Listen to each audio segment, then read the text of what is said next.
J'ai appris que frère Patrick commence à prêcher la parole. Alors on va quand même l'appeler et dire un petit bonjour. Amen. Et tu viens, frère.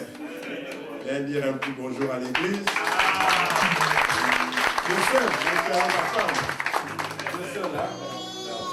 Que Dieu vous bénisse. Nous sommes dans la joie d'être ici. Je pense que nous comprenons bien que c'est les chiffres 7. Parce que dans les chiffres 7, c'est la perfection. Parce que frère Manan me dit que pas parfait signifie inachevé. Or, le chiffre 7 signifie l'achèvement. Alors, je pense que l'Église a atteint le niveau de l'achèvement. C'est-à-dire que l'Église a son pasteur, le pasteur a sa femme. Alors, on peut aller de l'avant. Nous, on veut célébrer votre mariage. Que Dieu vous bénisse.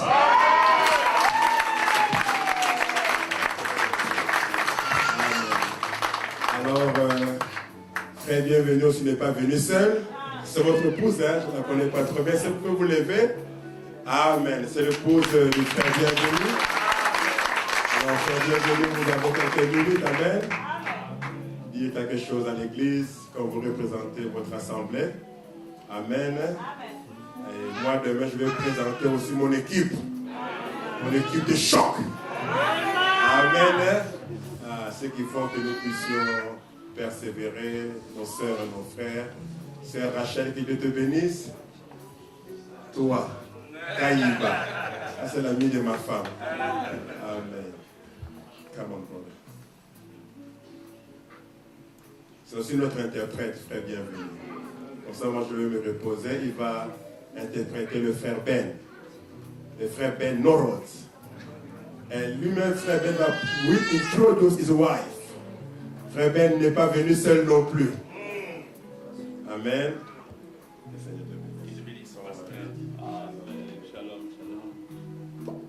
Shalom Église. Shalom Église. Shalom Église. Je vous entends pas, vous êtes un peu timide là. Joyeux anniversaire. Joyeux anniversaire. Joyeux anniversaire. Alangita. Joyeux anniversaire.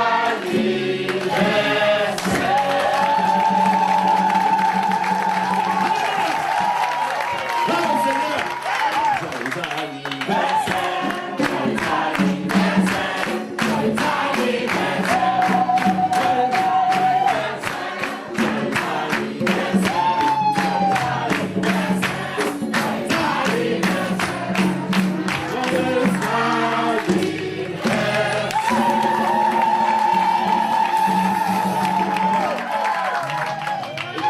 Joyeux service funèbre ici, s'il vous plaît. Comme madame dit, Jésus n'avait jamais assisté à un service funèbre. Là où se trouve Jésus, il y a quoi? Il y a là? Il y a quoi? Il y a là? Est-ce qu'il y a des gens qui sont morts ici? On a besoin un peu d'émotion, s'il vous plaît. Madame dit, l'enfant qui crie beaucoup, c'est l'enfant qui reçoit plus d'attention. Alléluia! Gloire au Seigneur! Je salue le pasteur plénière au nom de LCA, l'Assemblée locale chrétienne, au nom de notre cher et précieux pasteur Peter Chandler et de tous les bien-aimés. J'aimerais vous saluer très sincèrement. Je sais que le pasteur a tout expliqué, pasteur Barren-Hiver. C'était son ardent désir d'être ici, d'assister à cette célébration. Il a tout fait. Mais vous savez, nous sommes dans une période des vacances. Il y a plusieurs choses, plusieurs activités qui se passent. Il n'a pas pu être ici. Et par sa grâce, par la grâce du Seigneur, nous sommes ici pour le représenter. Amen. Église, vous tournez 7 ans maintenant. Et c'est un chiffre capital dans la marche de cette église.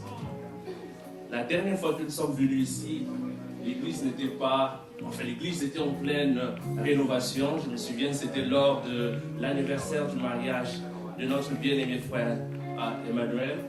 Et on a passé des moments bénis. Quelques années plus tard, nous voyons le bâtiment propre, bien installé. De quoi être joyeux, de quoi louer le Seigneur, de quoi le remercier. C'est un achèvement. C'est quelque chose que vous avez réalisé avec les moyens. C'est pourquoi vous devez être fiers de vous-même. Est-ce que vous pouvez acclamer le Seigneur Jésus-Christ?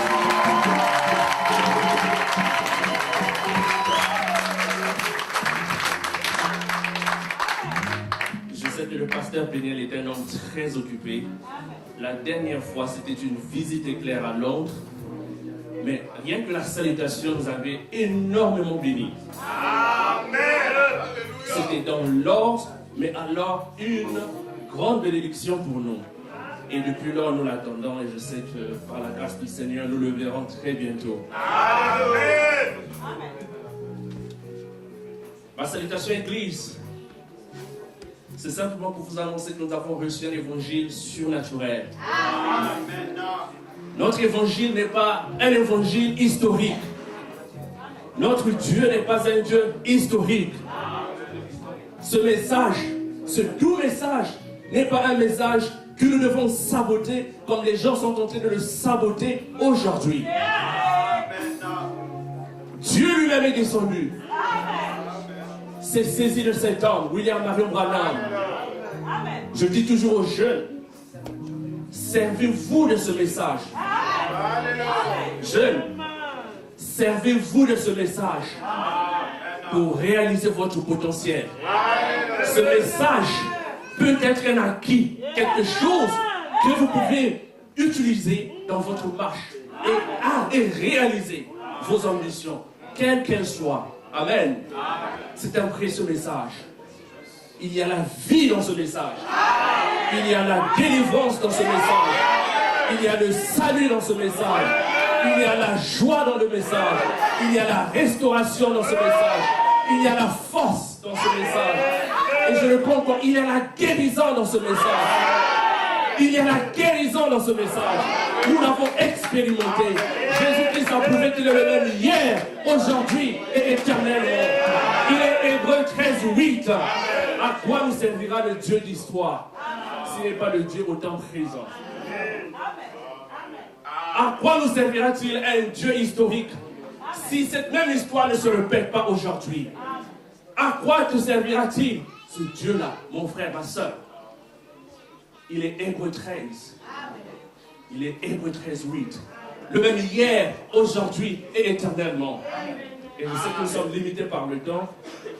Parce qu'il y a 2 semaines, j'étais en train d'apporter une pensée à l'église sur un homme appelé Pierre qui montait au temple à l'heure de la prière. Appelé qui? Pierre. Accompagné de qui? De Jean.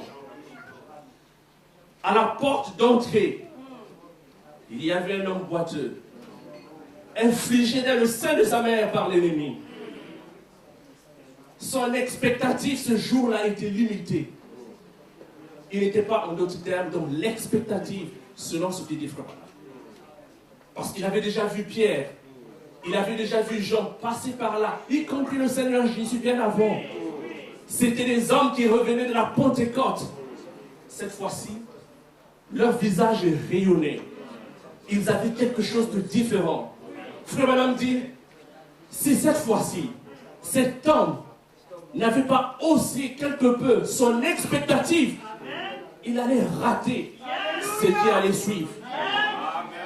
C'est comme lorsque nous venons à l'église, votre expectative doit toujours être haute, élevée, quel que soit celui qui se tient derrière la chair. Et pendant cette convention, nous nous attendons à de merveilleuses choses. Pendant cette convention, nous nous attendons à la manifestation du surnaturel. Pendant cette convention, nous allons élever notre expectative. Et nous savons que le Saint-Esprit, la colonne de feu, est dans le voisinage. Et il va te toucher, mon frère. Il va te toucher, ma soeur. Frère Madame dit, ce jour-là, cet homme s'est dit, tiens, je ne peux pas rater cette occasion. Qu'est-ce qu'il a fait? Il tend sa main à Pierre. Pierre dit, il venait de sortir de la Pentecôte. Il avait prêché. 3000 étaient sauvés. les actes du Saint-Esprit. Mais il dit, cette fois-ci, je ne peux plus rater cette occasion. Il tend la main. Mais Pierre, un pécheur qui ne savait même pas signer son nom, n'avait ni or, ni argent. Mais Pierre dit, mais ce que j'ai, au nom de Jésus, lève-toi et marche. Les chevilles qui étaient faibles ont repris fort. Et cet homme s'est levé. Au nom de qui? Au nom de qui? Alléluia. Frère Madame dit, Pierre avait prêché l'évangile le jour de la Pentecôte. 3000 étaient sauvés. Mais Satan n'était pas troublé. Il dit, Satan était calme. Il était calme. Qu'est-ce qu'ils font? Ils prêchent. Laisse-les prêcher. Ils ne dérangent pas mon royaume. Mais dès que le surnaturel s'était manifesté, il dit, je ne peux pas permettre cette chose. Parce qu'il dit, Frère Madame dit, le diable n'aime jamais voir Dieu manifester sa puissance. Il croit qu'il est prédominant, que c'est lui qui a la force, que c'est lui qui a la puissance, et il veut dominer. Mais cette fois-là, alléluia, son royaume était secoué, pasteur. Il dit, je ne permettrai pas cela, que cela ne puisse pas démarrer au milieu de ces gens. Qu'est-ce qu'ils ont fait? Les pharisiens, les sadducéens, ils ont mis la main sur Pierre et Jean en prison. Vous voyez ce que fait les surnaturels. Voilà pourquoi nous avons besoin de montrer que notre Dieu n'est pas un Dieu historique. Je n'ai ni or, ni argent. Pendant cette convention, nous n'avons ni or, ni argent. Mais ce que nous avons, nous allons le donner aux malades. Ce que nous avons, nous allons le donner à ceux qui sont dans le péché. Ce que nous avons, nous allons donner ça à ceux qui sont dans le besoin. Parce que nous avons en nous celui qui est le même hier, éternellement. Celui qui est en nous est plus grand que celui qui est dans le monde. Alléluia. Et frère Madame dit pour terminer, il dit, qu'est-ce que c'est ça, le nom de Jésus? Il dit, c'est la clé. La clé passe partout. Qui vous ouvrira toutes les portes de l'ennemi. Il dit, toutes les portes de l'ennemi. Et nous sommes ici au nom de qui? Et frère Madame dit dans le fondement fondamental, il dit, lorsqu'un fils de Dieu, faible soit-il, va en prière. Au nom de qui? Il dit, c'était comme si Jésus lui-même qui priait devant le Père. Et si Jésus prie, vous aurez la défaite? Non. Gloire au Seigneur. Alors nous allons placer le nom de Jésus-Christ ici. Nous allons sceller cette convention dans le nom de Jésus-Christ. Il est ici. Et nous avons confiance, nous avons foi que sa présence infaillible touchera les pécheurs, sauvera ceux qui sont perdus, restaurera les vies et gardera et guérira les malades. Shalom, que Dieu vous bénisse.